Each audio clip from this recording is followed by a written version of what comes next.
So even though there's a vortex that is summoning to you all of the people, all of the circumstances, all of the thoughts, all of the ideas, all of the wonderful ingredients that will make for the most magnificent creations, even though all of it is there and it's all dominant for you, when you are thinking a thought in this red hot minute, what's active in your mind is active enough in your vibration that it becomes part of the mix and it confuses your point of attraction. In other words, if you want to be well and have wanted it for a while, and you've got a vortex spinning, and you do, and wellness and ideas about wellness and circumstances about wellness are being drawn to you, but you're watching television programs that are talking about all of the things that could go wrong with your body, so all of that is active within your vibration too, you can't hold the vibration of wellness and the vibration of illness at the same time. You're short-circuiting, and that's the thing that we want to lay out for you. We want you to begin to see that these thoughts are connecting with one another electronically. There are thought circuits, and the circuit that is the vortex that is spinning is a very powerful thing. But what you think and what you talk about in any point in time has a huge effect on how well you allow those circuits to be open, or, and here's really what we want to say to you, how well you are constructing other circuits that are leading you to other things that you do not want. It's such an interesting thing. So you watch a little bit of television and something, maybe it's a movie or an advertisement, but it's something that captivates your interest for a little bit of time. And as you focus there and think about it, you begin offering a vibration about it. It's not a strong vibration, but it is a vibration. It is a vibrational pattern. And law of attraction, we're not kidding you even a little bit, reaches out and connects that vibration with another.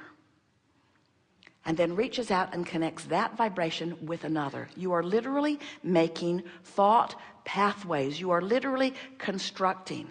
Now, the thing that most of our physical friends are not aware of is how rapidly the construction of the thought waves translates into the manifestational construction. Have you ever been thinking about someone and the phone rings and there they are? That's evidence that there was a strong pattern of thought construction that was going on. Have you ever been driving down the freeway and had an impulse to do something, and when you did it, you saw immediate reason for having done it? That's that thought construction coming into manifestation immediately.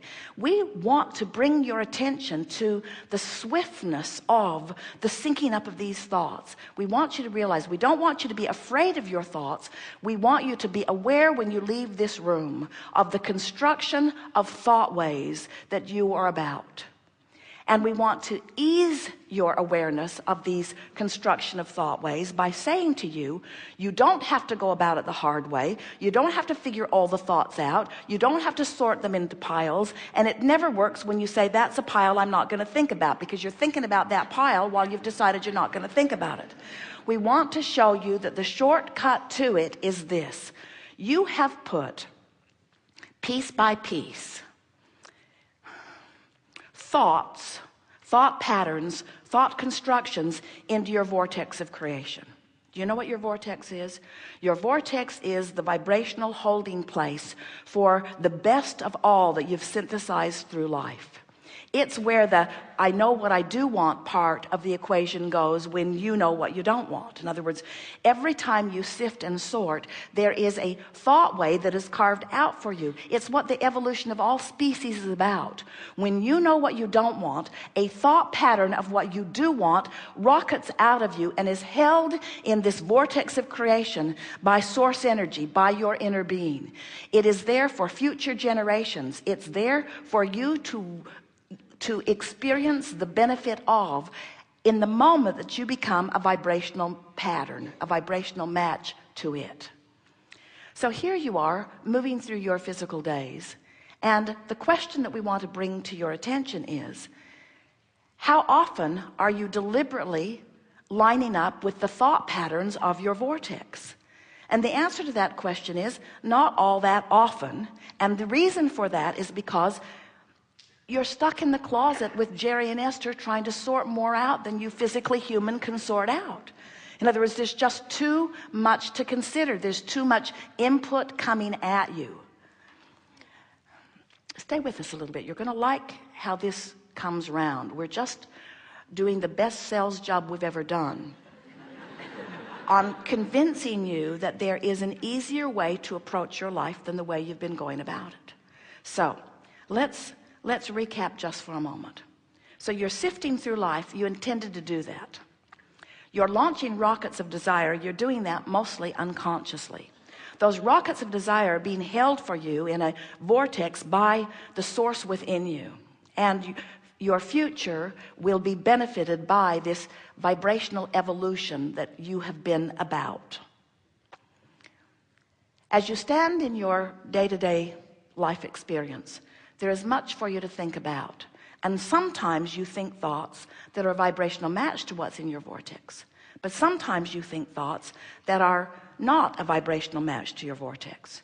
When you think thoughts that are a vibrational match to your vortex, the emotional feedback that you get is one of harmony. It feels like positive emotion, feels like energy, feels like enthusiasm, feels like passion, feels like appreciation, feels like interest, feels like a good idea to you. But when you think thoughts that are vibrationally off from that, then you feel the discord in the form of negative emotion.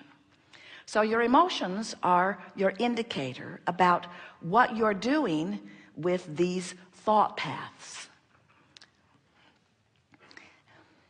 Are you getting the sense that in this diverse world that you are living in, where there's so much that you could think about, a lot of times the I know what I don't want is necessary for the I know what I do want. So the I know what I do want is born out of all of this stuff that you are observing. And you've just been listening to us here today saying to you, that's going about it the hard way. So we're saying two things to you that are seemingly contradictions. We're saying the diversity is causing confusion, but the diversity is also responsible for this very clean, very pristine, very precise, very powerful vortex of creation from which future generations will benefit. You feeling the confusion yet? We'll emphasize it again. How can the contrast and all of this stuff to choose from, which has got us all sort of scurrying around trying to sort things into piles, Abraham, does it help us or doesn't it? Is it of benefit or isn't it? It's of benefit because it helps you build your vortex, but it's a detriment when you continue to try to sort it out, because it keeps you, the continual sorting process prevents you from ever lining up with what you've already pre-sorted. You see what we're getting at? Step one is contrast will cause you to ask. Step two is the vortex holds in an eternal holding pattern for you, sending an eternal signal of what you've asked for. Step three is you've got to find a way of being more of a vibrational match to what you've put into your vortex.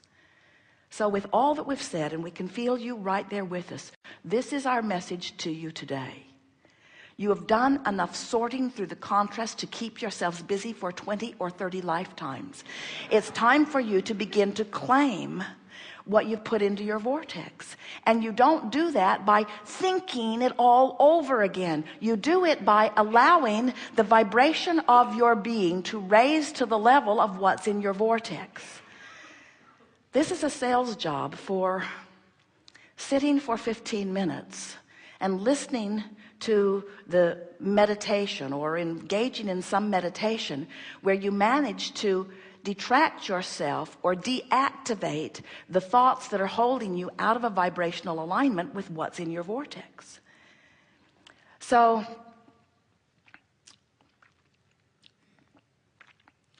we're going to talk about, we started today by talking about the construction process of the life that you want. We're going to start here for a moment by talking about the deconstruction of the patterns of thought that are preventing you from the life that you want. we want you to feel that the deconstruction of unwanted and the construction of what are wanted is one and the same process. Because in the absence of attention to unwanted, your vibration will naturally raise. And in the raising of your vibration, you naturally become a vibrational match to what's already in your vortex. So now, our work here is done because we have accomplished precisely what we wanted to accomplish. We've brought you to the point where almost 100% of you are on your knees, begging us by saying, Abraham, just break it down and make it simple, will you? There's just too much to think about. What do I have to do to be happy?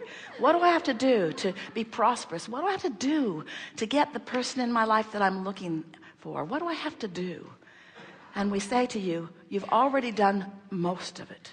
Because you've done the sifting, you've done the sorting, you've done the observing, you've done the know what you don't want, you've done the know what you do want. You have constructed a vortex that has the power that creates worlds spinning with it.